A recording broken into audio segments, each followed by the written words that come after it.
Clemson, SMU, in Charlotte, North Carolina for the ACC, man. 8 Eastern, ABC. The storylines for this one are just, they're tasty.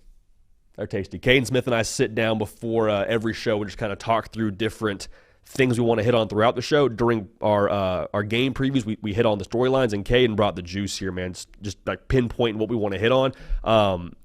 We're going through the matchups, if you will. We're going through the breakdown of this game, and you look at where SMU is, and you're like, man, they're actually the inverse of what Clemson is.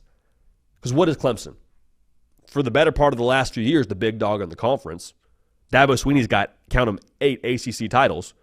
They don't go to the portal.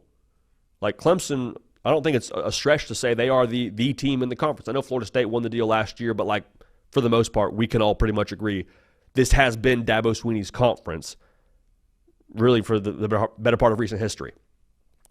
SMU, we just got here. We're happy to be here. This is awesome. And also, by the way, they took 22 transfers.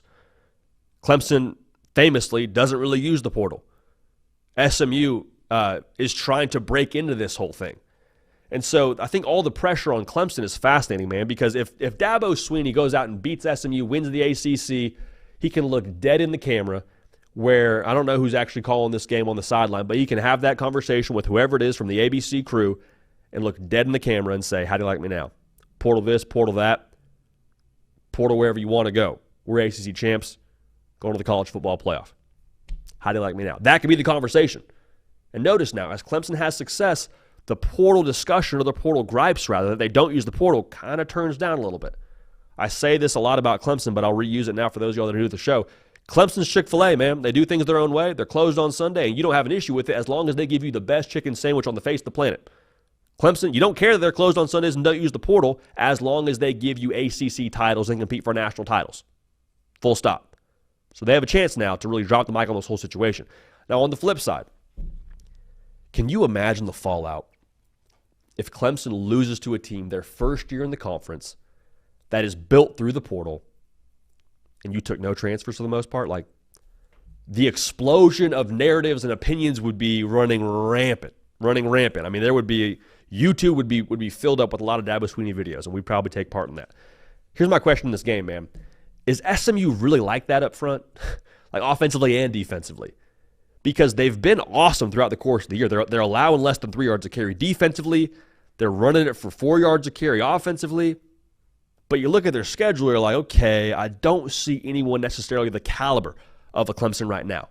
Like, Duke was a great win. Duke is 9-3 on the year. Like, they probably should have lost to Duke, if we're just going to be honest here. Now, probably doesn't actually matter in actual results. We talk about what actually happened, and SMU found a way to win a hard-fought football game.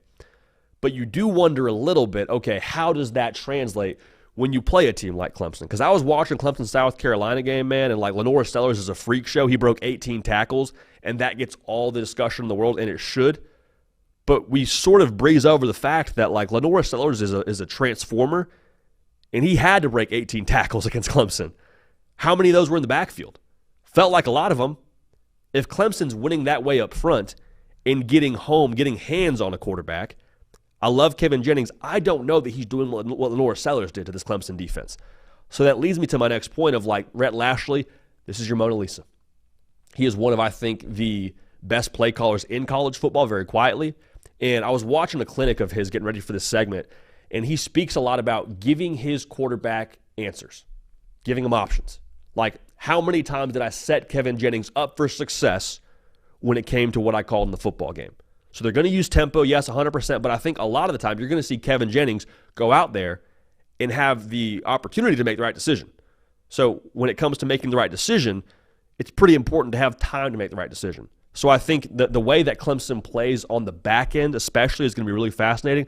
If it's me, I'm getting in their grill, and I'm making our same thing I said about Oregon and Penn State. I'm letting my defensive line hunt. I'm applying pressure, and I'm letting big Peter Woods go do his thing and clog up the middle and stop the run and like putting SMU in a blender in that way.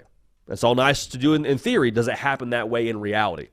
Because I think Rhett Lashlee has a chance now to – whatever talent gap we perceive there to be between the SMU offense that's loaded with transfers and the Clemson defense, it doesn't matter if you're just behind the 8 ball from the jump. With tempo, with spacing, with the ball in the perimeter, like finding our matchups, It just takes one. And I'm speaking about Clemson being like superior from a talent perspective here. SMU's favored. SMU's a 2.5-point favorite in this game. So I don't think that should be just looked over. The thing that's curious to me now as we speak about this matchup is we talk a lot about getting under the heavy bar on this show. What does that mean? The heavy bar for us is like the resistance you've had to face throughout the course of a season from an opponent perspective. And I mentioned SMU, if they lose this game, they're in the college football playoff, regardless. Like, we'll figure out the whole at-large bid stuff. SMU probably gets one of those last spots. They haven't had to step under the heavy bar yet this year, though, really. Like, they lost to BYU in September 6th, I believe it was, on a Friday night. Like, it hasn't been really a gauntlet for SMU to have to run. And so you get credit for doing your deal, man. I mean, you get credit for winning against who you're supposed to win against. But I do wonder a little bit, when you look at Clemson, they have to play South Carolina, who I think is a college football playoff caliber team. Will they get in? Who knows? That's a good football team. Had to play Georgia early in the year. Clemson obviously got their taste of the SEC or the ACC as well. But like, I just think it's worth noting now that the resistance Clemson has had to go through, I wonder how much that prepares them for this game, and even further, the resistance SMU hasn't had to go through. I wonder how much that hurts them. Like, Pitt's a great win when they got it at least, but like, Pitt is what, like a 7-win football team? 8-win football team? Like, they're not a team that you're necessarily like boosting your college football playoff resume a whole heck of a lot with Pitt. And I love Pitt, for the record. This comes down to me for Clemson. Can Cade Klubnik capitalize on the matchups that I perceive Clemson to have? And the matchups to me are on the perimeter. Like, I think SMU's solid across the board defensively, but like Bryant Wesco, TJ Moore, can you hit those explosives downfield, which has kind of been the conversation around Clemson since Garrett Riley got there, since Cade Klubnik became the guy. Can we stretch the field? They've done a better job doing that this season. Can you do that in this game? Because if you can, things open up for Maffa. Also, the subplot of what Cade Klubnik does with his legs, I think that's a massive factor. So the prize picks play I love in this game, Cade Klubnik, I'll take the less than 251 pass yards. I think everyone eats in this game for the Clemson offense. Do they win the football game? Remains to be seen. But code hard count, $5 lineups, $50 in promo funds. So our pick in this game, I think it's back and forth. This might be, it's a stretch, but I'll say this might be the most entertaining game of the entire afternoon, because no result here would really surprise me. I think SMU, if they came out and Rhett Lashlee had the boys buzzing and they're dialing it up and they're just putting Clemson in a blender schematically, I'd say, okay, hey, Charger to the game. Rhett Lashlee is like that. SMU is like that. They're going to be a force in the college football playoff. Best of luck to you. If Clemson goes out there and is just more talented and the trenches make the difference and Cade Klubnik with his legs makes a difference, that would be the result that I would expect a little bit more frequently if you played this game 10 times. So we'll take Clemson to win this game, win it close. They punch their ticket to the college football playoff, 31-27. So Dabo Swinney, post-game, on the field in Charlotte, wins his 9th ACC title. Whoever is on the call puts a mic in his face. I doubt he would say this, but more power to him if he does. How do you like me now? Portal this, portal that. How do you like me now? We're ACC champs. We're back in the college football playoff. Question my way if you want to, but his way just won another ACC championship. Worth noting. Worth noting, very intriguing. Going to be a lot of fun to break that one down here on the back end of it. That's the one, man, that I think if I were to rank confidence predictions across this show, that's the one that I circle and say, I don't know about that one, man. I do not know about that one.